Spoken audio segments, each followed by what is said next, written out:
après avoir scruté ce que science et religion produisent comme fruits, eh bien nous allons découvrir ce qui arrive quand la science s'intéresse à la religion. Que produisent la méditation et la prière sur le cerveau? Frédéric Jakovlev a enquêté pour nous et vous allez voir, les résultats sont étonnants. S'asseoir en lotus, à l'écart de la rumeur du monde, et puis laisser son esprit s'apaiser, se concentrer sur sa respiration ou une partie du corps. Atteindre alors un état de sérénité. Les yeux mi-clos, le méditant semble se reposer. En fait, il n'en est rien. L'objectif de la méditation, c'est de transformer son esprit, de se sentir plus heureux, plus paisible, plus libre aussi. Il s'agit d'éliminer tout ce qui est source de souffrance et de faire apparaître nos qualités comme la bienveillance, la liberté individuelle, la paix mentale, etc., etc. On le voit, la méditation ne consiste pas à ne penser à rien ou à faire le vide. Au contraire. À tel point que depuis quelques années, des scientifiques essaient d'analyser ce qui se passe dans le cerveau d'un méditant, avec l'ambition de comprendre le pouvoir de l'esprit sur le corps.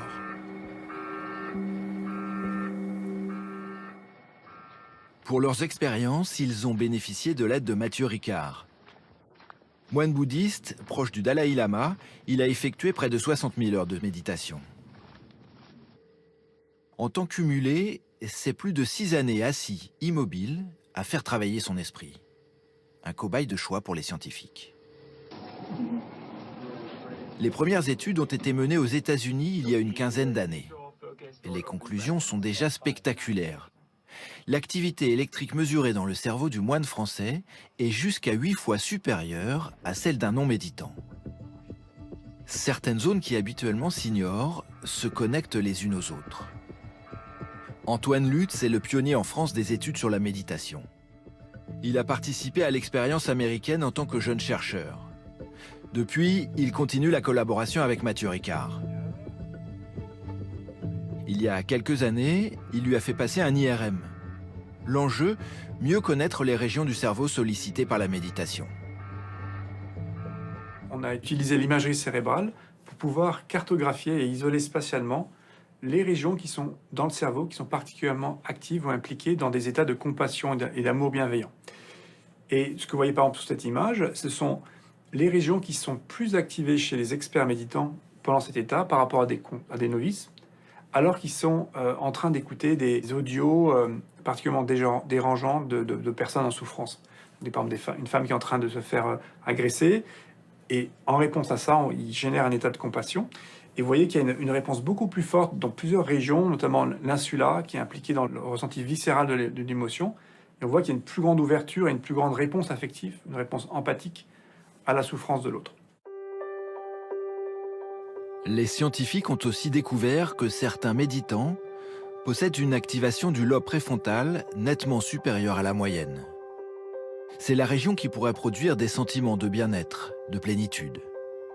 Des connexions neuronales participeraient à ce sentiment de bien-être. L'empathie, la bienveillance, la compassion du méditant expert ne seraient que la résultante d'une activation de certaines régions du cerveau. On cherche à comprendre comment ça fonctionne, comprendre l'expertise de méditation, mais peut-être ce qui nous intéresse le plus, c'est cette notion de neuroplasticité. C'est-à-dire que la méditation, c'est un type particulier d'entraînement mental. En renforçant comme ça chaque jour certaines de ses fonctions mentales, comme l'attention, le contrôle attentionnel, ou bien l'empathie, la compassion, eh bien ça va laisser certaines traces dans le cerveau. C'est-à-dire qu'il va y avoir graduellement une reconfiguration de certaines synapses qui va changer les habitudes dans le cerveau. On va pouvoir ensuite voir ces changements dans l'activité fonctionnelle du cerveau, voire même dans les changements de l'anatomie, de structurelle même du cerveau. Qu'en est-il de la foi ? Certains scientifiques, qui recherchent les sources de la présence divine dans les méandres du cerveau, mettent la sérotonine à l'honneur. La sérotonine est un neurotransmetteur que l'on appelle vulgairement la molécule de la foi. Une expérience suédoise, impliquant 15 volontaires, a établi que la propension à voir le monde comme habité par le divin dépend du taux de sérotonine. Ainsi, on observerait chez les croyants en prière une augmentation de la sérotonine. Le cerveau serait chimiquement programmé pour croire. Les recherches sont en cours. Mais au lieu d'étudier la chimie du cerveau, une autre option est d'en analyser sa structure. Des expériences d'imagerie cérébrale ont été réalisées sur des religieuses en prière selon un protocole expérimental bien défini. L'objectif, comprendre, comme pour les exercices de méditation bouddhiste, quelle région du cerveau s'active pendant la prière. Ils ont demandé soit de formuler un vœu à Saint-Nicolas, soit de réciter des prières, soit de faire une prière mentale, une prière intérieure.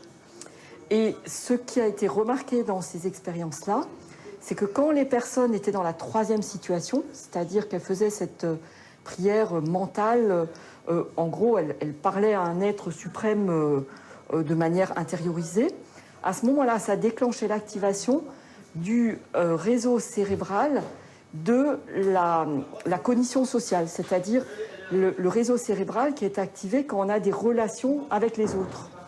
C'est comme si, en fait, ces personnes expérimentaient pendant ce temps de prière une relation avec un autre.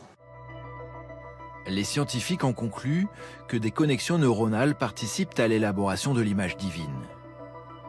La foi ne serait que la résultante d'une activité chimique et de stimulation électrique. Une explication un peu trop rationnelle. On ne peut pas réduire l'expérience mystique à de la chimie ou à de l'activité neuronale.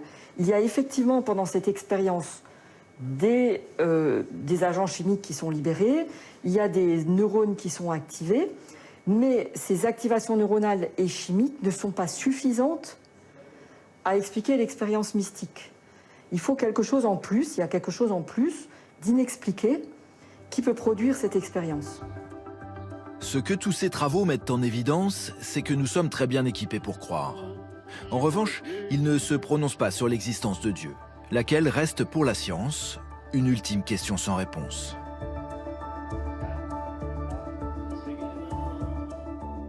Merci Mathieu Ricard d'avoir accepté de vous joindre à notre grande matinée interreligieuse. Alors je voudrais d'abord dire que vous êtes un passionné de la recherche puisque vous êtes vous-même docteur en génétique, mais enfin on vous connaît surtout, le grand public vous connaît surtout comme moine bouddhiste, photographe et auteur. Alors très étonnant ce reportage, vous voilà avec des électrodes sur tout le corps, rentrés dans des scanners. Qu'est-ce que tout ça a apporté au fond? Qu'est-ce que vous en avez retenu? Si vous voulez, j'ai passé effectivement plus d'une centaine d'heures dans un IRM grâce à mon ami Antoine Lux et Richard Davidson et bien d'autres. L'idée, c'est venu d'une rencontre en l'an 2000 avec le Dalai Lama, organisée par l'Institut Mind and Life sur les émotions destructrices. Et là, il y avait là Francisco Varela, qui était un des fondateurs de ce qu'on pourrait appeler les neurosciences contemplatives, Richard Davidson, Paul Ekman et bien d'autres scientifiques. Et au milieu de la semaine, le Dalai Lama a déclaré « Tout ça, c'est très bien, mais de quelle façon pourrions-nous vraiment contribuer à la société ?» Et de ce fait, après avoir discuté lors du déjeuner, l'idée est venue d'un programme de recherche sérieux avec des scientifiques de haut niveau et de commencer à étudier des méditants à long terme, ceux qui ont fait effectivement entre 20 000 et 50 000 heures de pratique. Parce que si on ne trouvait rien chez ces personnes, bon, c'est peut-être quoi, soit il ne se passait rien, soit effectivement les machines n'étaient pas, disons, assez fines pour pouvoir déceler ces états mentaux très subtils. Or, comme Antoine Luce l'a expliqué, on a très rapidement vu des différences considérables sur le plan fonctionnel et sur le plan structurel. Alors, bien sûr, ce sont des corrélations. Comme le dit souvent Richard Davidson, on n'a pas trouvé où était la compassion dans le cerveau. Simplement, c'est plutôt ce que Francisco Varela appelait l'inscription corporelle de l'esprit, c'est-à-dire quelles sont les corrélations et les impacts que l'entraînement de l'esprit ont sur le cerveau. On sait que si on apprend à jongler, si on apprend plein de choses, le cerveau change, c'est la neuroplasticité. En quoi ça contribue à la société, pour reprendre l'expression du Dalai Lama, de faire ce lien? Oui, alors ça revient à la notion aussi d'éthique séculière que prône le Dalai Lama. Et par séculière, il ne veut pas dire se distancer des religions, mais quelles sont les valeurs universelles que tout le monde accepte. Personne ne peut être contre la bienveillance, l'amitié, l'honnêteté et toute autre qualité humaine fondamentale qui finalement forme le socle des religions. La règle d'or, qu'est-ce que c'est d'autre que la bienveillance appliquée à l'autre? Et si on voulait avoir un impact dans la société, au niveau de l'éducation, au niveau de l'entreprise, au niveau de l'ensemble de la société, il fallait que ce qui est utilisable pour tout le monde et sans aucune polémique, puisse être introduit dans les écoles sans que les parents se disent c'est une attaque à la laïcité. Parce qu'en fait, si un Japonais trouve une nouvelle particule, elle n'est pas japonaise. Et si un méditant, au bout de 2000 ans de recherche contemplative, comprend mieux les mécanismes du cerveau et comment devenir un meilleur être humain, en soi, ça appartient à l'humanité tout entière. Et donc, effectivement, depuis, il y a de très nombreux programmes dans les écoles, maintenant on en voit un peu partout, qui ont donné des résultats remarquables, notamment dans le domaine de l'éducation, ou encore, par exemple, dans les hôpitaux, pour remédier au problème du burn-out, de la détresse empathique. Et on s'est aperçu que l'amour bienveillant était un antidote à cette détresse empathique. Récemment, je viens de parler, j'ai fait 3 conférences de suite à cause du Covid au CHU de Bordeaux, donc 3 dans la même après-midi, sur cet entraînement à l'amour altruiste pour pallier au burn-out et à l'épuisement émotionnel des soignants. En tout cas, voilà des recherches qui sont bien en cohérence avec votre témoignage de vie. Merci Mathieu Ricard, merci pour cette contribution.